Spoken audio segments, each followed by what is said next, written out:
สวัสดีค่ะทุกคนยินดีต้อนรับเข้าสู่ Thai with Grace นะคะมีใครรู้ความแตกต่างของ5คำนี้บ้างหล่นร่วงตกหลุดแล้วก็ล้ม5คำนี้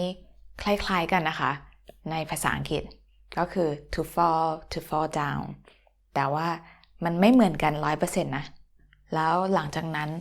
เราก็จะมาเรียนคำว่า to drop something เรามาเริ่มกันด้วย3คำแรกนั่นก็คือตกหล่นแล้วก็ร่วง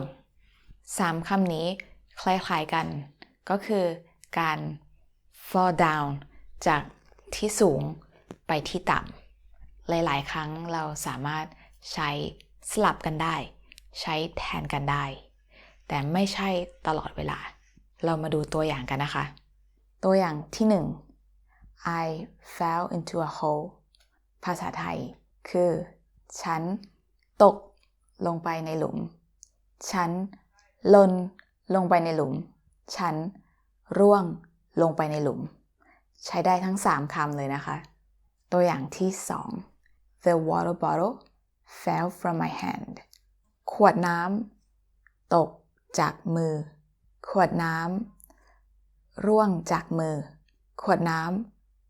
ำหล่นจากมือใช้ได้ทั้ง3คำตัวอย่างที่3 The cat fell from the tree แมวหล่นลงมาจากต้นไม้ตกลงมาก็ได้ร่วงลงมาก็ได้ I fell from the bicycle ฉันตกจากจักรยาน fell from หรือว่าหล่นจากก็ได้ร่วงจากก็ได้เหมือนกันแต่ว่ามีหลายประโยคนะคะ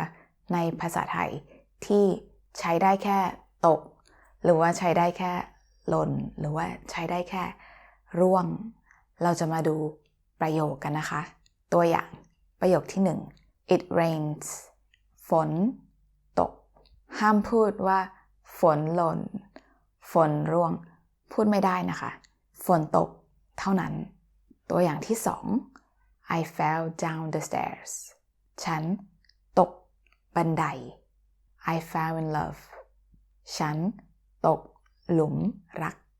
Be careful don't fall from the cliff ระวังนะระวังตกหน้าผา is a cliff ถัดไปมาดูคำว่าร่วงกันนะคะ I don't know why these days my hair falls a lot ไม่รู้ทำไมช่วงนี้ผมร่วงเยอะจังใบไม้ร่วงจากต้นไม้ The leaves are falling ใบไม้กำลังร่วงนี่คือเหตุผลที่เราเรียก autumn ว่า